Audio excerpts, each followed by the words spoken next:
Hello. Welcome to another episode of Somewhere Between a film and TV podcast. And guess what? We are finally doing TV. We are doing a full episode spoiler review of What If. Hey, we are your hosts. I am Daniel Parra. What are you laughing for? I don't know. Keep going, man. And you are... Oh, I'm Erwin. And this is the, fourth of the Marvel shows? Yeah, it is the fourth one. It is, yeah. Just to preface, we keep talking about the MCU. I guess we can finally... This is an MCU property. We are... Or I'll go first. I am a huge fan. This is probably my favorite series ever. Not What If. Just Marvel in general. I am well versed in their superheroes. Not everyone. Like, I couldn't claim I know a ton about Eternals. I'm super excited for that movie, though. Daniel, he owns those characters. I talk to Kevin Feige every day. He knows what's up. I have all of his hats. He killed Tony Stark. I didn't do that. this show does that, like, a lot. But, yeah, that's our overall preface. What are your thoughts on the MCU, just in general? Oh, I hate the MCU. My favorite franchise is probably The Hobbit. Just those 3 movies. What 3 movies? What are you talking about? Just the Hobbit trilogy. That's it. Your favorite movies are the Hobbit trilogy? Yes, that's it. Nothing else. I hate the Lord of the Rings movies. But you like the Hobbit? Oh yeah. Actually, I know someone with that opinion. Let's not do this right now, then. I'm just joking, guys. I'm like, what if Erwin was joking? This is if. I'm joking. I touch myself when I read the poems in J.R.R. Tolkien's The Hobbit. What are you doing? This is what you're talking about. That's not what I said. I never said that. When they're like the thick, bulbous dwarves and their long beards, I'm like, oh yeah, this is it. This is it. Daniel, I put subtitles in everything I watch, yet I've never heard that. I never heard that nor read that. You're watching the wrong thing. I think we are. You go on the internet. I love the MCU. I love all the properties. I own all the properties. I am. I can't do this right now. Erwin is the Monopoly man, apparently. Call me Disney. Before we get into our specific thoughts in this show, what we're gonna do is we're gonna break it down episode by episode. I mean, some will probably be longer than others, and we'll probably end up circling back, and we'll get a little That's what she said. We'll get a little bit off topic, which is clearly obvious by the first 3 minutes of this. But if you were to go ahead and try and the shows before this, WandaVision, Falcon and the Winter Soldier, Loki, how would you rank those? In terms of what were your thoughts on them, and how would you put them in order? WandaVision. I loved WandaVision. I'll say I loved all 3 of them, I would say. But I feel like they're so different. WandaVision maybe just a little bit on the end where it felt kind of I guess the one thing about WandaVision was just it's structured. Yeah. So the first couple of episodes were definitely different and unique in its own way, which I liked a lot because it's so just out of the ordinary, right? But then once it came down to the actual story and plot, where for me it just felt so, I don't want to say kind of generic in a sense, but I still enjoyed it. But that's where it kind of I kind of knew where it's just oh, okay, this is where it's getting to where it's what it wants to say. Yeah. But what I really liked is the first couple of episodes a lot, but I still loved it. Falcon and the Winter Soldier, it just reminds me, it's literally Captain America the Winter Soldier, but just in a series. Yeah, I felt like an extension of that. Sure. That's how it really felt. Which I love that movie, which that means I love the show a lot, and it's really I just I guess I also just love the fact that now we get to see more of these side characters become main characters, and we just learn more about them, which I like. Which then watching the movies now more makes you appreciate them even more. So. And then Loki, I loved Loki. I think Loki's probably my favorite show, Marvel TV show right now. Mm. Just because I just love how I just love like I guess because it was a lot easier with Loki because you only get to focus on one character compared to the other two other shows because like they were trying to like explain and go in depth with like so many other characters, but with Loki it was mostly just Loki, so you got to learn more about him and like just learning more about his character, especially from seeing this character multiple times already in this franchise. Like it just I don't know, it's just amazing to see how much you can just learn from Loki and still like love him and care about him even after all these years. No, yeah, I agree with a lot of what you said. Going through it for me personally, WandaVision I adored. A lot of it is very different in structure. You're totally right, and of course, the last couple episodes when it's wrapping things up, you're like, okay, yeah, this needs to happen. This is a Marvel thing, you know. Mm-hmm. And I that made Scarlet Witch. I'd already really liked her. That made her one of my favorite characters in this series. Same goes for Vision. Vision had always been like I really like Vision. I loved Vision in that though, and Oh, you love Vision so much and you can't see, huh? Where's your glasses?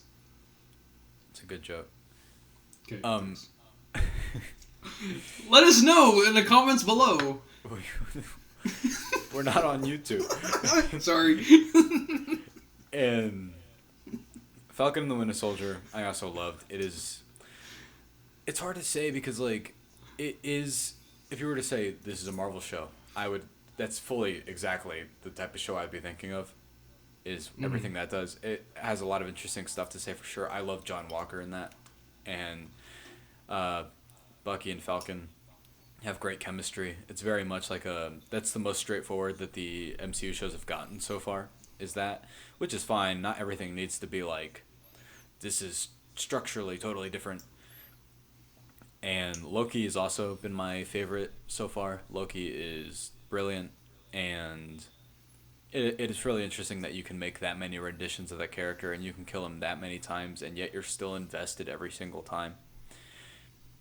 And the way it affects the universe overall, it tying into the further narrative of the MCU is also very interesting. But that's one of those things like we talked about with like Halloween Kills or something, that works entirely on its own as a show, and a lot of the ramifications of the end of it were set up, and we'll obviously go into stuff like What If and Far From No No Way Home. Yeah, that's right. But aren't you home? I'm a little close, but We don't know if they're doing the multiverse yes, in No Way Home. I haven't seen the trailer, so you can't. You I don't have know. seen the trailer. Don't lie. Oh my god, I love. Okay, yes, Yeah. continue, please. Spider-Man looks awesome. Spider-Man's the best. Cool dude. Oh, And okay, yeah, he's cool. I met him. He's fine. so going into this, it is animated, and there's nothing wrong with that, of course. But I am still like whenever they announced it and they announced that it was animated, it was one of those things where you're like, is there a particular reason for that choice? You know, like is there a reason why they didn't do it as a live action series? And I mean, granted, they bring some characters back that I don't think you'd be able to. Like, there's no bringing Chris Evans back at this point. I don't think. I mean, maybe Yeah. I don't know what they're doing with that, but I can't imagine them doing that. But overall, me stating that, I will say I liked this show quite a bit. I thought it was pretty good. I thought it suffers from what every anthology series does. Some episodes are much stronger than others. I didn't think any of these were bad per se. Like at the very least, at the bare minimum, I thought they were good. So that's a huge compliment to the series overall. It's just some I was like, that's a phenomenal episode, and then some weeks I was like, it was good. That one was good. Yeah, it is the weakest of the Marvel shows so far, in my opinion. But that's nothing against it necessarily, because their quality output lately has been phenomenal in that department. How did you feel? Sorry, just every time I hear the title, I just want to laugh. No, I definitely think it's one of the weakest ones. Yet I still enjoy every single episode. Of course, like you said though, it's just like every episode has like its strong. I guess like every season has its strong episodes, and like this one definitely had like I think like maybe like one or two I would say. I think like at least two that were like I loved compared to like the other episodes. Oh yeah. But I mean, I guess it's like when it comes to like just like this whole show, right? Mm. They just talk about like different scenarios, different like stories and everything, and it's just kind of hard to see. I can see why it was animated, besides the fact of like money and like actors and actresses being able to like show up for roles like that. But in a sense of like showing multiple stories at once for a short amount of time. Mm. You know, because like they were like only 30 minutes though, weren't they? Like yeah, per episode. I'm pretty sure the longest one was like 40 minutes, but they're all around 30. Yeah. No, it's one of those things where, you know, animation is its own medium. It is, and stories are deserve to be told through that format that or in that format. Like, you would never want to see a Ghibli movie like live action. That doesn't work. That's not what that's for. I thought you said Gibby as in iCarly. I was like, what? Gibby's real. not like That's like not the true. actor, not not the character. Gibby. Sorry. You like iCarly? No. Have you, Yes, I do. Have you seen the new one? I've heard it's No. I've heard it's I like haven't. it's weird. Is what I've heard. I heard okay. I haven't heard bad things nor good things. So Yeah. like, I think if you're like a major fan of iCarly, you'll probably like it. But if you're not into iCarly, you probably won't be into like the new one. I mean, so I don't know. Do you know anybody that's like, yeah, I've got iCarly posters hung up on my wall. I'm a Freddy stan all the way. Gibby lives in my bedroom. I mean, I like- wouldn't say no, but Erwin is quietly I- tearing down the iCarly poster on his wall. and my Big Time Rush. Well, that one I understand. I love Big Time Rush. Oh, I say that. I fucking love Big Time Rush. Yeah. They're One Direction. No, they're not. Is Harry Styles in that one? What are you doing? I'm asking you a question. Oh, I thought you were insulting me. I was like, what are you doing? I don't insult you. Yeah, But okay. no, I don't. But the first episode of this, like, I liked, but I thought legitimately was the weakest one right off the bat. Mm-hmm. Like, it kind of made me question. It is literally the plot of the first Avenger with like a few minor tweaks, and I was like, how much of this is gonna be like, oh, what if Captain America, I don't know, was named Jeff instead, and that was the episode, and that was like the whole thing, you know? You'd be kind of like, well, I mean, I don't know, what if his name was Jeff? But like, further going into it, the second episode right off the bat is like, you know, fully explores the concept, I think. Like, it has a lot of recurring characters. Like Thanos, I love in the second episode. I think he's very funny. Oh yes. And T'Challa being Star-Lord is also an interesting choice, which is like, I miss these are Chadwick Boseman's final performances, not just as his character, just overall. That's crazy.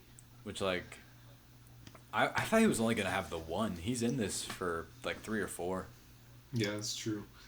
Did you like the first episode?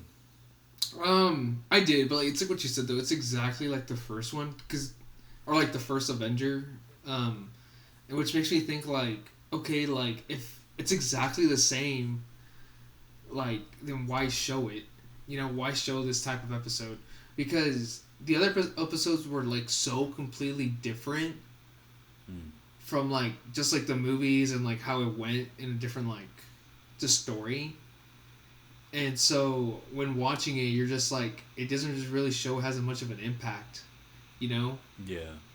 And so I wish they did it where it's like, it literally goes like left field. But I feel like the only reason why they try to keep it the same is to show like they're both equal, like Captain America and Captain Carter. Oh you yeah, know? like their love was always gonna be there, like regardless. Yeah. Of... No, And then that and like just like the aspect of like, you know, just like I guess heroism, you know, like they both can handle yeah. like what they were trying to like and what they both face in danger kind of thing.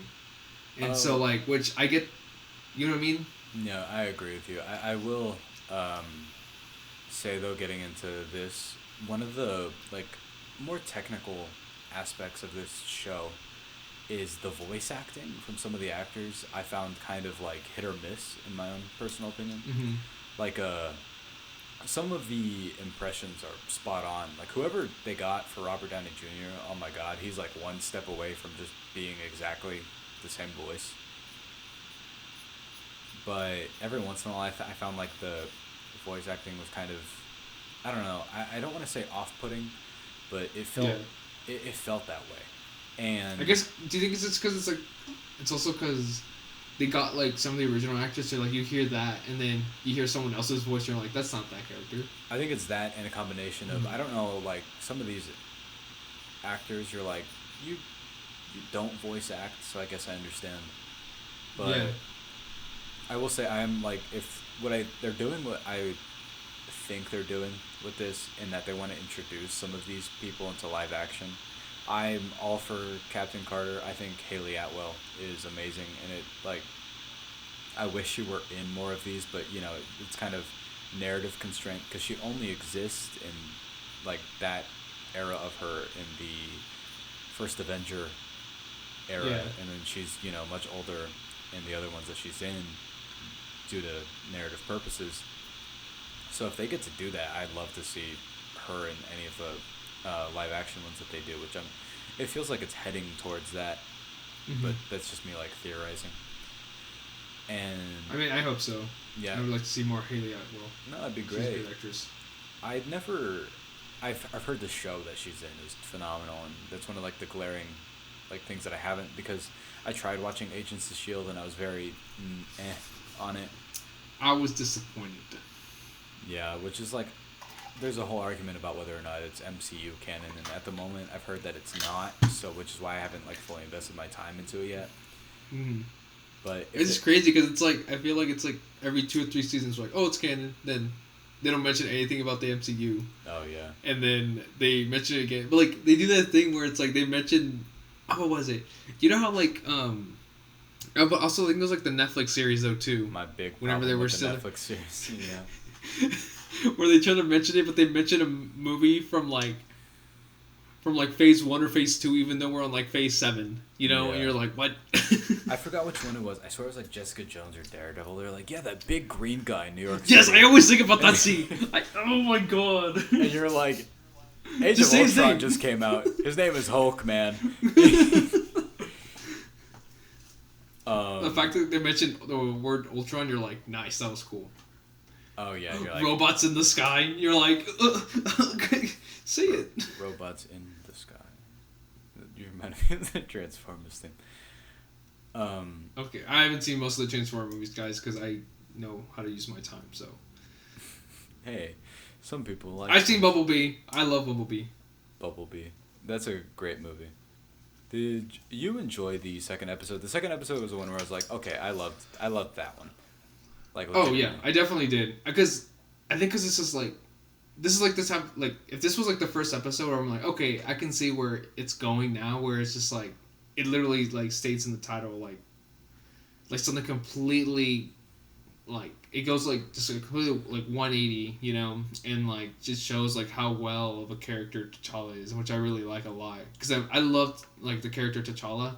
Yeah. As well, so it's just like to see him more, and especially more in like a different like role and position was really cool to see, so I like that a lot. No, I agree with you, and it retains that like the Guardians, they have that sense of humor about them, and it still has that, and even with him, and I love Michael Rooker, so like getting Yondu again for something was awesome. Like as much as Guardians 2 is one of my favorite in the series, like Michael Rooker dying, I'm like that. Well, as impactful as it is. Oh, spoiler alert!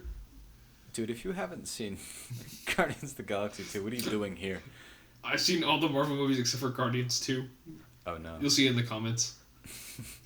The comments of what, man? I'm sorry. Me. I just texted you, hey man, I seen all the MCU movies, but I haven't seen Guardians 2. Yeah, we kind of touched on this one already, so that one was like sort of brief, but I loved the next one too. The stretch of like 3 that up until like the zombies one, which I thought we'll get into. But oh yeah, we'll get into that one. The one that's like, so this is my shit, is the detective, like the murder mystery episode. It's like, what if the world lost its mightiest heroes? And I loved that episode. I thought the mystery was legitimately well put together very well told in the span of 35 minutes. And it gets into one of those things for me where I was like, some of these, I don't know how they would do it, but I wish it were a full-length movie, and this is one of them. Did you like this one? No, yeah, I don't know, yeah, I did. I just love the fact of, like, you know what, I honestly don't know. I don't know what to say about this one. Okay. I just remember liking this one a lot, though. Definitely more than the second one. I like the aspect of, like, Loki and Nick Fury working together. Oh, that yeah. was pretty cool. I forgot about that. I was just like, oh, yeah, that's pretty cool. It's really cool, yeah. Yeah. I think this is the one that ends, though, and it's like, Loki's like, I'm taking over the planet, and then it just ends there. Yeah. You're like, okay, yeah, what even happened? I don't know, like, I don't want to, what type of show is that? Like, there's, like, a show that, like, does, like, episodes like that. I'm trying to remember. I don't know, I'm thinking Mad TV. Ernest Goes on Holiday. What? You know, like, Ernest Saves Christmas? No, I don't know. Like the movie series? No, I don't think so. Oh, well. Okay, sorry, I'm young. Ernest Saves Christmas. Stop, what are you doing? I don't know. It's self-explanatory. Does he say Christmas? What if? What if Erwin actually knew what Daniel was talking about? This guy doesn't. And that way they could have a good conversation about Ernest saving Christmas. This guy doesn't know about the Ernest movies. Oh my gosh. But the next one after What this... if we talked about the 4th episode? Evil what if be like, it didn't.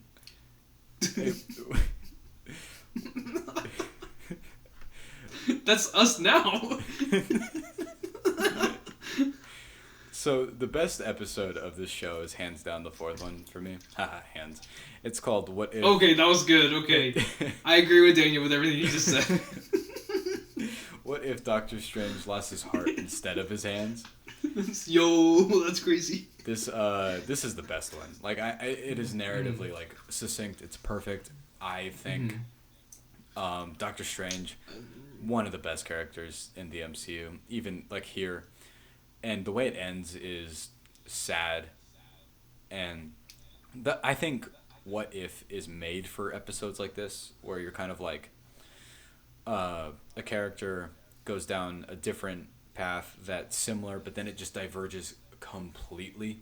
I love the obsession, the amount of times just the sort of like repetitive sort of desperation he has towards trying to save Christine Palmer. Like that relationship is really tangible in this episode, and him just going to these like great lengths, and then this is the first time the show kind of breaks its own narrative structure where he can hear the watcher, which is a really neat twist, because like if anybody's going to be able to do that, it's going to be Doctor Strange. Which goes also show like how strong and powerful he is though as well. Like once we learn later on and all that, but still. What did you think of this one? Oh no, I loved it. Like it was something I did not expect at all. Because I mean, like because usually what they didn't they do beforehand, it's like just release like the titles of the shows and like maybe like a little bit of I think so. Like I follow their Instagram, and like what it'll do is they'll be like, this episode, here's some character posters for it, and you'll be like, oh okay, then that one's gonna be kind of about this. Yeah, and so like this one it just definitely like surprised me. Not because like it's so simple, yet like the way it's executed, it was so. I don't know, like it was just like the storytelling of it, and a lot of it had to do with just visuals as well. Yes, this one, oh my god, this one has the best. Yeah, you're right. Yeah. Yes, like the visual storytelling. I love anything like that. So it's just like this was what like that's why like the fourth one's definitely like my favorite one. Yeah, and at first, what did you think the animation was kind of like? It took a couple minutes to get used to, like the first episode. Yeah. Yes. I thought so too, but it was. I think, but I think it's just that's like I guess like also probably one of my least favorite things about this show is just the fact of like the way it's animated. You're like you think like since it's from Disney and it's like Marvel, you think it would have some type of better quality, but I feel like at the end of the day, like I'm not watching it now for like the way it looks, but more like what it's trying to tell me. Yeah, I don't know if it's like story wise and all that. So the only thing is I don't know if it's an argument of quality, just because like it's so stylized that I wonder how much of it is on purpose and how much of it isn't. But then like later there's that episode, my second favorite one, which we'll get into, the what if Ultron won, which has this like incredible like beautiful shot with Hawkeye. Oh yes. In a lot of that episode, so I don't know if it's like that necessarily, but then again or maybe it's just stylized for like the action scenes more than just like the individual like character scenes, you know? Yeah, like they probably. Because I feel like like once just the character scenes just talking and just story developing, that where you just notice it more. But like once the action like picks up, you don't really like sense it at all. Well, that's kind of the thing with like anime, right? Is that they put a lot of. I don't watch anime. Okay, liar, and like something they'll do is they'll designate money to scenes, and you can tell, right? You're like, okay. Yes. Unless you're something like Demon Slayer and you just look perfect all the time, you know, or must be nice. Jujutsu Kaisen, but like. Yeah. I mean, I wouldn't know. I wouldn't know about those incredible shows that you should definitely check out.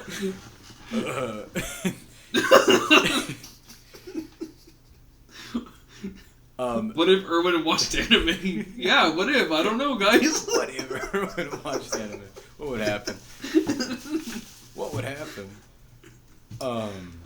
This next one, I liked the idea more than I liked the execution of it. It kind of fell into the territory for me where I was like, I don't know how they would do it, but this would just work for me better as a full-length movie, and it's the What If Zombies episode. Really? Yeah, I thought it was good. I did not think it was great. I was like, but I was looking at like, so you know how people do like the ranking thing, and they're like, these are my favorite episodes. Everyone had this really high, and I was like, I was like, this is on the lower end for me. I mean, this was another one of the ones where the guy doing the voice for Spider-Man is almost Tom Holland, but like distractingly almost Tom Holland to like you just know it's not him. Which like I was reading something where he was like, I was going for my own voice. I was like, yeah, that's fine. I mean, some of them aren't even trying to sound like. I thought Chris Evans, whoever that was close in my personal opinion. But it's like it's fine because multiverse stuff, but his voice was kind of distracting to me for some reason. But like I mean, I liked that episode. It was just like at the end of the day, I didn't get a ton out of it narratively. Did you like it? I did like the episode, but like, I think that's what you said though. I think like I like the idea more than like how it was executed. I think this is the problem of it because it's just like the way it ends first off. Oh yeah. And then it's just like it feels like even where it just like starts as well, where it's just like and you're in the middle of it already, you know? Yeah, it's like. And I think it also leaves like so many unanswered questions, which I don't mind. Like I like stuff like that as well, but like I guess like so much happens in that one episode too, where you're just like, I don't know, like. Something I thought was brilliant, and which is why I was like, they can go back to this if they ever want to. Is they and only Marvel gets to do this because it's a Marvel thing. Is everyone keeps their powers even when they're zombies, and I was like, that like little small detail is amazing. I was like, because of course it makes them incredibly overpowered, but it was actually this episode in particular is when I realized I was like, that's right. This show's kind of aggressively violent sometimes. Like, there's a scene where Falcon is just like ripped in half or something, and Oh yeah. it was just caught me off guard because I was like, that's right. This show's TV-14, and I think it's just because I kept thinking. I was like, well, I mean, animated stuff can obviously get violent, but since this show is so hyper stylized, I think they can get away with that more.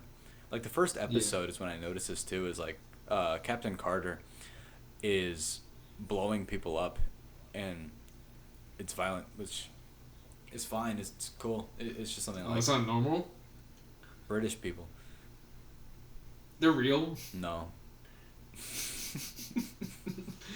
You can go ahead and say whatever you like. British people are not real. I've never met one. But this is the multiverse where London is real. So. Don't say it like that. What? What if the British were real? The one after, I don't. It was hard to make of what I thought of it. I liked it overall. It's what if Killmonger rescued Tony Stark. Mm. I think it's really funny because this is when you start to realize that they cannot stop killing Tony Stark in this show. They do it like true. I think they do it a solid 4 or 5 times. Man. And I loved getting to see a lot more Killmonger. But I actually, like I said, I was reading opinions on this, and people didn't like the way the episode ended, but I thought the episode when it ended is when it got the most interesting. Like, yes, I agree. Yes, I totally agree. Like the beginning of it, yeah, like what you said though. I think the fact that we saw more of Killmonger definitely like that's why I liked the aspect of most. I think what I didn't like was Tony Stark. I would say in this episode. Yeah, because he's a moron in it. Yeah, and you're just like even before he had the suit though, it's like he was still a genius, you know. Yeah. And so like it just made you think, and you're just like what like. Him not having like that suit and like all that, that's what made him like smarter. And you're like, no, he already had the genius part in him, you know. Yeah. And so it just made you think about that, and I think it's just also like I guess like their dynamic, Killmonger and Tony Stark. I just didn't believe it. That they would be like friends. Yeah, I just didn't believe it as much. It was just more in the aspect of Tony Stark's like, oh, he saved my life. That's what all. I understood is Tony Stark being arrogant enough, and he was also a weapons dealer, and like forming a relationship with Killmonger. Them being friends is another story. Yeah. But like the early Tony Stark, the 2008 Tony Stark is arrogant, and I like that idea of watching that character continue to live that way. I was like, I wouldn't mind if they ended up doing another multiverse episode with that specific character, like acting the way he did at the beginning. Again, although one of my wishes for season 2 is that it gets weirder, but we'll see. Because this one, like, some of them don't play it safe. Some of them get super strange.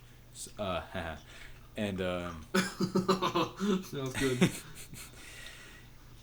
but some of them are like, what if Captain Carter were the first Avenger, and it's literally just the first Avenger, Yeah, because like nothing really changes a lot though when some of these what if episodes. Yeah, and you're sort of like, well, I mean, it's kind of the same. It just happens a little different. But yeah, no, getting to see more Killmonger is always a great thing. It's one of those things where I was like, okay, if you're bringing him back, you're gonna try and work him back into this universe somehow because he is one of the best Marvel villains. It's like Thanos. Tony Leung's Mandarin from Shang-Chi is up there for me. Like Killmonger, Vulture. It's like those guys. Going into the next one, this one is kind of funny because like you can't call an anthology series filler, but this one I just thought was super fun. It's What If Thor Were an Only Child, and I like the jokes in this quite a bit. It's very obviously inspired by Taika Waititi's take on the character, and just Thor being kind of a bro dude and throwing a party on Earth it's like diverting and entertaining. It doesn't try and say anything like the way some of the other ones do. Mm-hmm. But I did enjoy this episode. I found it very funny, and I love the relationship he has with Loki in this in particular. Yeah, I mean, I totally agree with you. It definitely felt like a filler episode, and it was a lot of fun. But like it's also like I guess like what we said those before, where it's just like they don't really take a lot of risk in some episodes, where it's just like if this happened, and you're just like, okay, well, it doesn't seem like nothing would change or it would have a lot of an impact, you know? Like of course like you would see like different scenarios and situations, but like it seems like the story would still keep going. You know? No, I agree. But I feel like hopefully we'll see more like different ones in season 2. So I think it's one of those things where Marvel must be like they're trying treading the water. You know, they're like, what can we do here that won't throw people off too much? And season 2, and once this phase that they're doing is clearly going more and more into multiverse stuff, and once everybody finally understands what's going on, I'm sure they'll be like, all right, throwing it all out there, here we go. Yeah, probably. They've been very coy about the Eternals marketing, but I'm pretty sure Eternals will just be like a standalone story of some sort. Mm-hmm. Which, like, it blew my mind because the trailer, the one trailer is the final trailer. And it comes out in a couple weeks, so... I don't know if I want to see it. I'm sure. Like the trailer, not the movie. I'll see. Oh, the trailer? No, the you've seen the trailer. I have seen the trailer? Yes, it's the one that's like IKEA. Oh, yeah, that one's yeah. That's how I remembered it. Because that joke was funny. Yeah, it was funny, yeah. Every time I like go to a theater consistently, every time someone's like, "Bwahaha," that's the funniest joke I've ever heard. And you're like, yeah, man. But episode 8 is my second favorite in this, probably overall. It's What If Ultron won, and this is where Jeffrey Wright's The Watcher really gets involved. I think he's one of the characters of this. I was like, I don't know how they're going to do it, but if you could ever work him into the MCU, like, live action, please do, because he has, like, this presence about him and that character overall where I was like, I'd love to see The Watcher in something else. And him... I think it's more like The Watcher, like the Stan Lee kind of thing. That'd be pretty cool. That would be just cool. in the background. Yeah, I saw someone say that. It was like, it'd be really fucking funny because you'd be like, who's the big floating head dude in the back? Yeah, the guy has a big forehead, man. What are you trying to say about him? Bro, what do you mean? Why are you trying to defend him? Because he's the Watcher. He watches people. You know what Jeffrey Wright would say, right? Wrong? That's wrong. But you still haven't said that what if joke. What was that? I did earlier, but you were like, you thought I came up with it immediately because I'm so cool and I inserted it. Okay, I don't remember that. Okay, what did you say? I said the evil what if be like it didn't. You were like. Oh yeah, that was funny. Yeah, that's what I came up with this morning, and I was like, I have to tell this joke. I love this episode. This is definitely one of my top 2 favorite episodes. I think because it's just like you never realize. Okay, like I think Daniel and I were like probably one of the few people who loved Age of Ultron. Yeah, which I mean, whenever it first came out. Whenever it first came out, because a lot of people were like, "Did we get Age of Ultron wrong?" I'm like, yeah, fuck you. Yes, you did. Oh my god, dude, it was a long time. But like, then it just goes to show like how much they reference back to it as well. Well, both you and I were like, it's better than the first one, and everyone was like, yes. You are so wrong. And you're like, just shut up. No, I'm not. But any Ultron. That was a battle. Yeah, no, any Ultron at all. I was like, I love that character. Mm-hmm. This is another one of the ones though where I was like, the voice was kind of throwing me off a bit because it's not James. Oh Spader. Yes, yeah. I wish they brought him back. That would have been amazing. Well, because like, that voice is the only thing I can see coming out of Ultron now. Like, it is just the one. But I think they got it. I could be wrong, but is it Ross Marquand, like the guy who plays Red Skull in Infinity War and let's Endgame? See. But the battle like that the Watcher has and that Ultron has in this it's very visually neat. And Mm-hmm.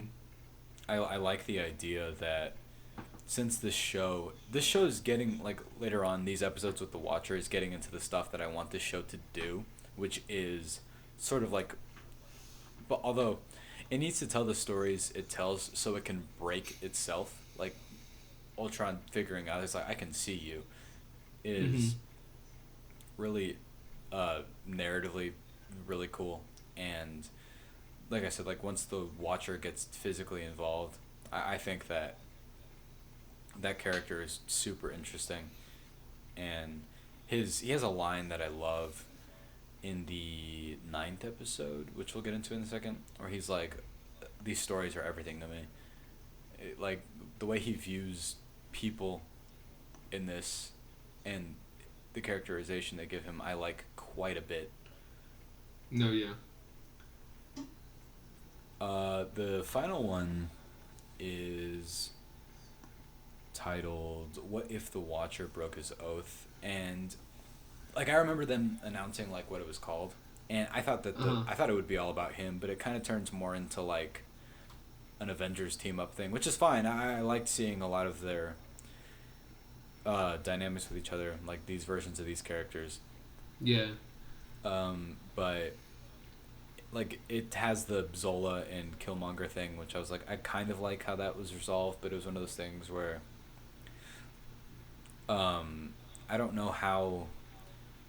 I was like, I guess this is how the show is gonna end, and I like the stuff that they do with Black Widow quite a bit in this episode, because it sort of, like, gets into the question of, if that multiverse, if that reality they're in is broken, and you Mm-hmm. can't fix it, what do you do? And I was like, that's actually a really interesting question, especially because that person has, like, the power to, you know, get Change it involved. all. Yeah, but Yeah. they never do. So sending Black Widow to a different reality, I'm curious if they'll get more into that and what that means in season 2 or not. Uh-huh. But I think it's a really interesting question that it poses. But did you like the final episode in this? No, I liked it a lot as well, but it's like what you said though. It's just like I thought it would be more about the Watcher as well, but it was just more like a team up movie, which like I enjoyed a lot as well. And also, it's kind of funny how like I'm pretty sure you know about this though, but with Gamora as well. Oh yeah, yeah. Are you talking about the Thanos thing, or? Just like how Gamora just shows up, kind of thing. You don't really know much about Oh her. You yeah, just no, know like she's just, like, she killed Thanos. yeah. They just, like, say Yeah. that. She's wearing Yeah, armor. you killed Thanos. You're like, oh, okay. Yeah, like, well, I'd like to see that. But Yeah, that'd be pretty cool. actually, they kill Thanos a couple of funny ways in this show. Like, the way, like, Oh yeah, that's true. uh, he just shows up and Vision's like, that's interesting, and then he, like, splits him in half. I like that quite a bit. Yeah. Um, yeah, I guess overall I was like, I enjoyed this show quite a bit. I'm very excited for the next one, Hawkeye. Very excited for Eternals. I thought that this was an interesting experiment, and I liked it quite a bit overall. There's some that I loved, some that I liked. It's hard to get into, like, with anthology series, because I was like, would I say that I loved this overall? I would say I really liked it. Yeah, I would Um, say this as well. I guess we'll give a rating to this too. I would say that out of 5 overall, I'd give this a 4 out of 5. Those are my final thoughts. Erwin, you can go ahead and give yours. Yeah, I would also give it a 4 out of 5.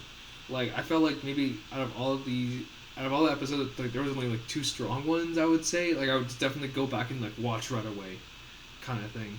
And it's like you said though, like that's like when it comes to like anthology episodes, it's just like it's hard because it's like you can literally rate every single episode on its own, right? And so it's like Yeah. it's like its own mini thing, and it's kind of hard to like putting them all together and saying like, oh, all together it be this, you know. Yeah. But I think that's what happens though at the very end though with the last episode where they team up all together, kind of thing where it's like okay now they're all connected, you know. So it just makes you like okay let me see this. This is all a show, you know. So Yeah. Like, it did end up telling, because at first I was like, do you have to watch these beginning to end, or can you watch them individually? Mhm. You get by the end of it, I was like, okay, you kind of do have to watch this beginning to end because it ends up becoming, it's an anthology series that sort of mixes itself into telling one complete story. No, yeah. Uh, but not. I agree with a lot of what you said. It was kind of one of those things where like each individual episode, I don't think it ever get any of the quality of any of them ever gets below like a 3.5 out of 5. It's just a lot of them are 3.5 out of 5. Yeah.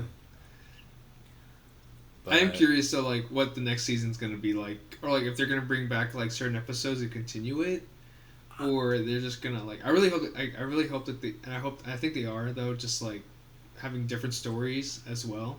Yeah. But like some stories like they had in the first season, like I would definitely watch, like and like have it continued as well. So.